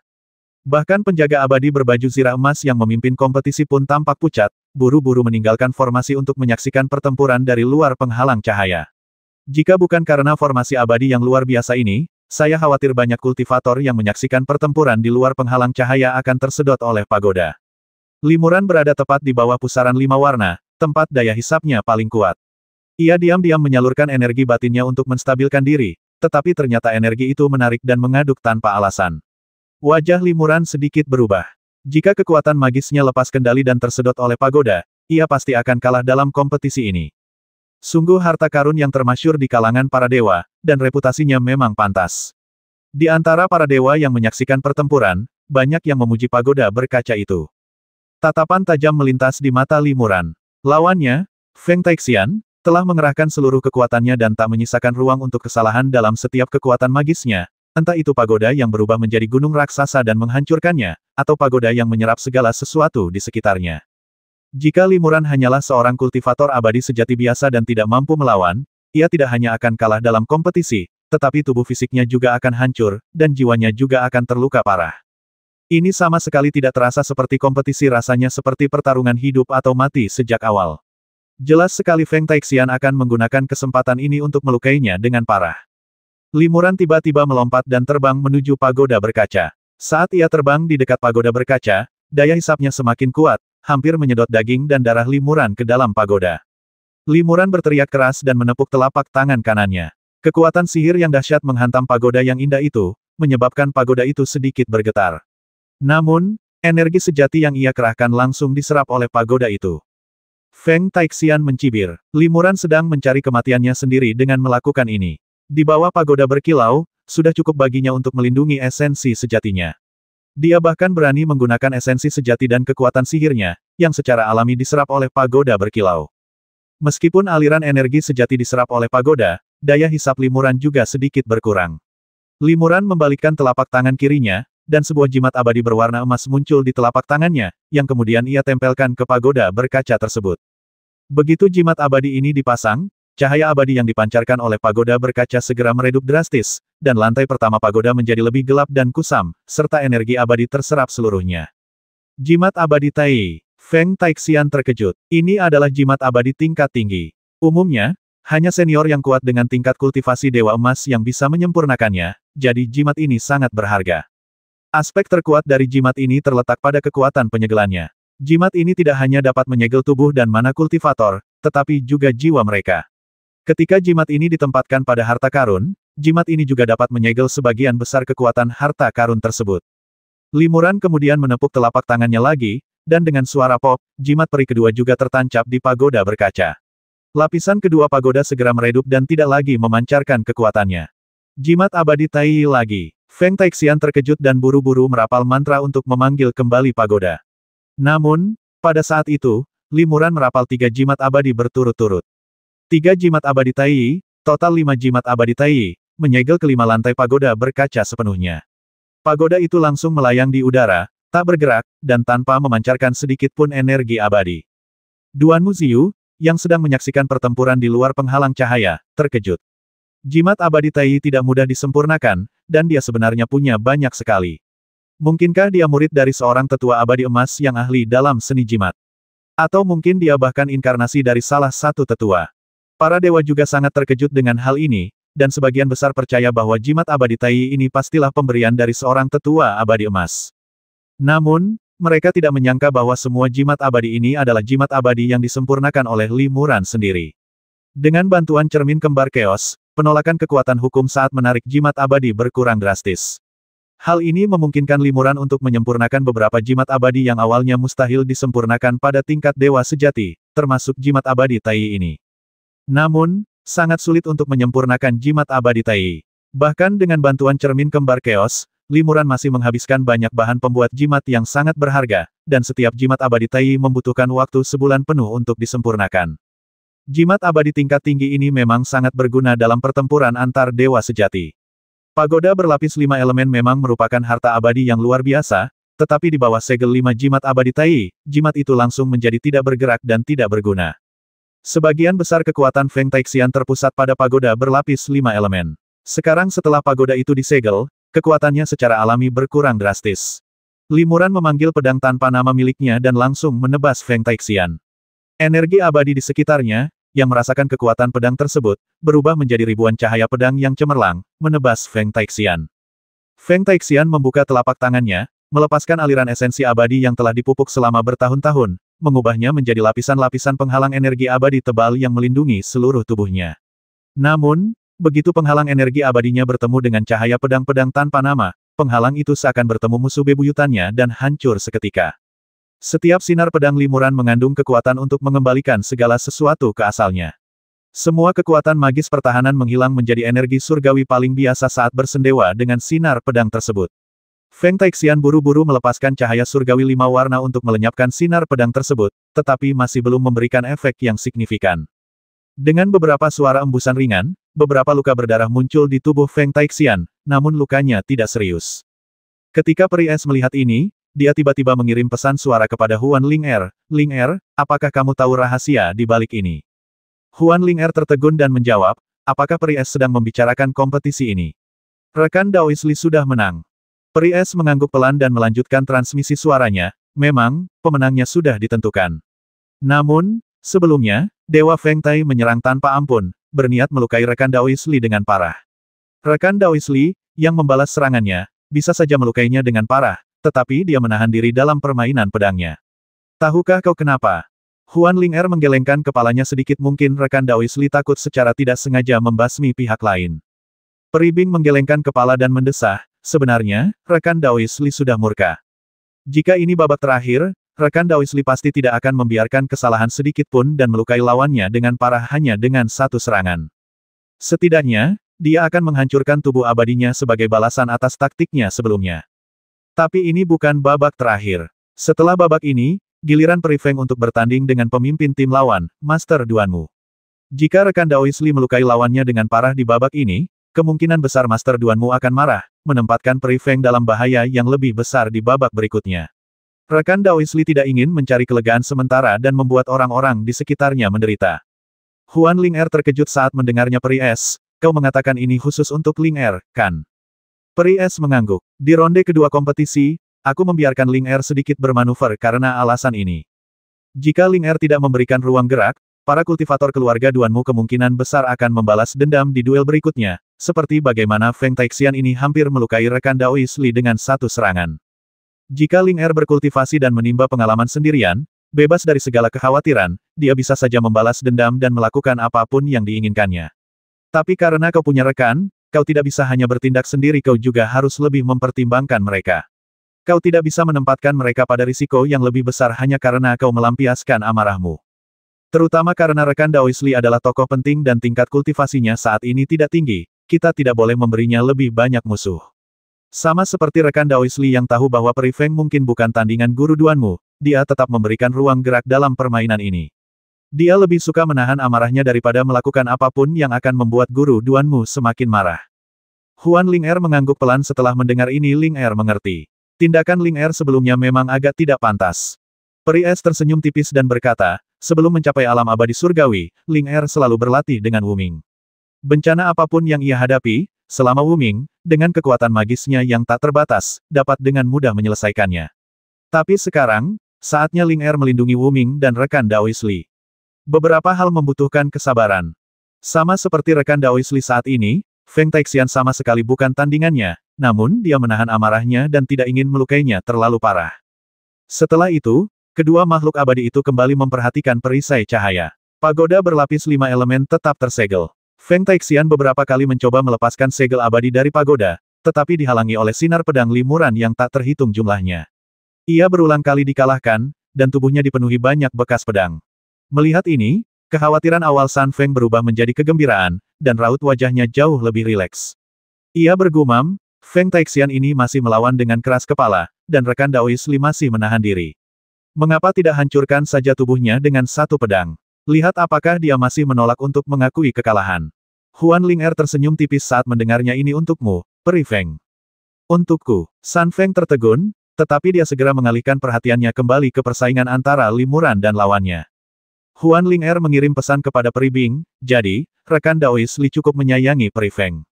Dia diam-diam menoleransinya, tetapi tidak pernah menunjukkannya. Dia juga menolak untuk menerima perasaan Peri Feng yang sebenarnya dan menjadikannya selir. Mengapa begitu? Peri Es tersenyum tipis dan mendesah santai, sejak zaman dahulu, mereka yang sentimental cenderung tidak berperasaan, sementara mereka yang menghargai sentimental cenderung menghargainya. Semakin sentimental seseorang, semakin kecil kemungkinan mereka untuk mudah menerima hubungan baru, dan lebih memilih untuk menutup diri. Hal ini berlaku untuknya, dan begitu pula rekan Daois Li. Saat percakapan berlangsung, limuran telah memanfaatkan kesempatan itu. Pedang tanpa nama menebas ribuan cahaya pedang, menghancurkan sihir pelindung tubuh Feng Taixian sepenuhnya. Pedang tanpa nama juga terbelah menjadi ribuan tubuh pedang, tergantung hanya beberapa meter dari Feng Taixian. Begitu Limuran memikirkannya, Feng Taixian akan tertusuk ribuan pedang. Sekalipun ia memiliki tubuh abadi, tubuhnya akan hancur. Feng Taixian menatap Limuran dengan ngeri. Ia pernah membasmi seseorang sebelumnya, dan ia tidak tahu apakah Limuran akan melakukan hal yang sama.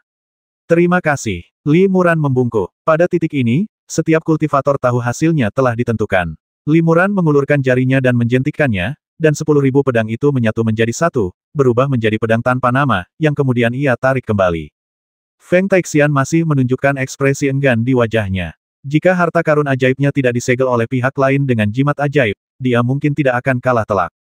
Limuran terbang ke sekitar menara berkaca 5 elemen lagi dan lepas landas serta mengumpulkan 5 jimat abadi Tai satu persatu. Semua makhluk abadi mengira permainan ini telah berakhir dan Feng Taixian telah kalah telak. Namun, begitu Limuran menarik jimat abadi Tai, Feng Taixian tiba-tiba mengeluarkan semburan energi sejati dan menghantam menara kaca tersebut. Menara berkaca 5 elemen tiba-tiba berubah menjadi gunung emas dan jatuh ke arah Limuran yang berada di dekatnya. Perubahan yang tak terduga ini begitu tiba-tiba sehingga bahkan peri es dan yang lainnya terkejut dan berteriak ketakutan, hati-hati. Para dewa juga terkesiap, dan dalam sekejap keheningan melanda di dalam dan di luar arena kompetisi. Limuran segera mengerahkan seluruh energi sejatinya, menuangkannya ke lengan kanannya, lalu mengubahnya menjadi kekuatan yang dahsyat. Ia meninju dan menghantam pagoda berkaca itu. Bang! Dengan suara teredam, energi sejati yang terkandung dalam pagoda berkaca itu hancur berkeping-keping oleh pukulan ini. Limuran segera melancarkan pukulan lagi, dan ia terus mengayunkan tinjunya, menghantam pagoda berkaca itu dengan pukulan demi pukulan. Energi sejati yang terkandung di dalam pagoda berkaca itu perlahan-lahan dikalahkan. Feng Taixian di kejauhan buru-buru menyuntikkan kekuatan sihir ke dalam pagoda berkaca itu, tetapi pagoda itu segera dikalahkan oleh pukulan berat Limuran. Setelah 7 atau 8 pukulan berturut-turut, energi abadi yang terkandung dalam pagoda berkaca itu tersebar sepenuhnya, dan pagoda berkaca itu berubah menjadi bentuk aslinya, tetapi tinju Limuran tidak berhenti. Kekuatan suci yang terkandung dalam kedua tinju itu menghantam pagoda berkaca. Tanpa energi abadi, pagoda itu tak mampu menahan kekuatan sebesar itu.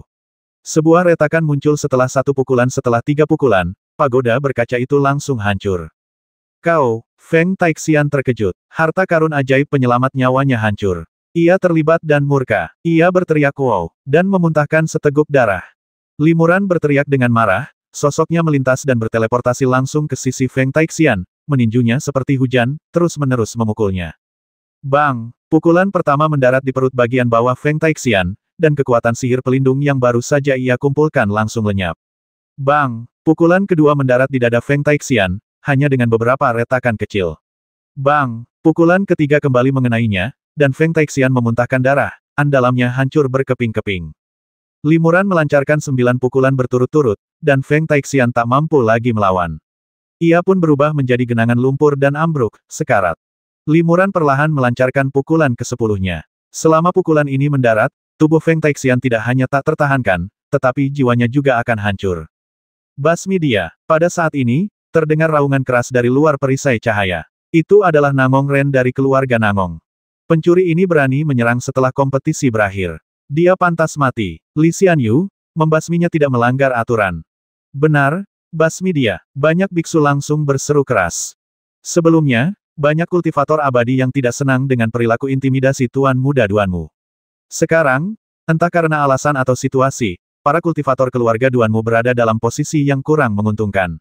Dengan kepemimpinan dari Nangong Ren, banyak kultivator melampiaskan amarah mereka dan merasa bahwa pria ini harus dibasmi.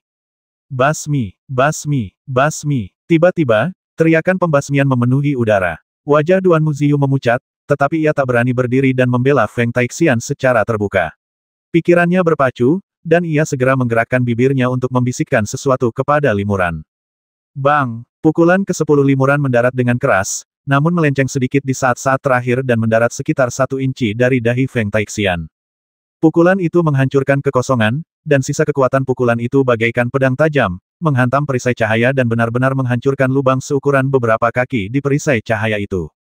Duanmu Ziyu merasakan hawa dingin di hatinya. Jika pukulan ini mengenai Feng Taixian akan hancur di tempat. Namun, Limuran menarik kembali tinjunya. Ia melayang beberapa kaki jauhnya dan berkata dengan tenang, "Teman Feng Xian, apakah kau mengaku kalah?" Mendengar kata-kata ini, Feng Taixian yang sekarat seakan melihat seorang penyelamat. Ia meronta dan buru-buru berkata, aku mengaku kalah, aku mengaku kalah. Aku mohon, Tuan Li Xianyu, bermurah hatilah dan selamatkan nyawaku. Terima kasih. Limuran membungkuk, lalu berbalik dan terbang keluar dari tempat kompetisi tanpa menoleh ke belakang. Duan Muziu merasa lega dan menghela napas lega. Baru kemudian ia menyadari keringat dingin telah merembes dari tinjunya yang terkepal. Anak ini akhirnya memberiku sedikit muka. Duan Muziu mendesah pelan, lalu menginstruksikan seorang kultivator di sampingnya, pergi dan bantu saudara Feng memulihkan lukanya. Di ronde berikutnya, aku akan menyelamatkan muka keluarga Duanmu dan juga membalas budi anak itu. 1410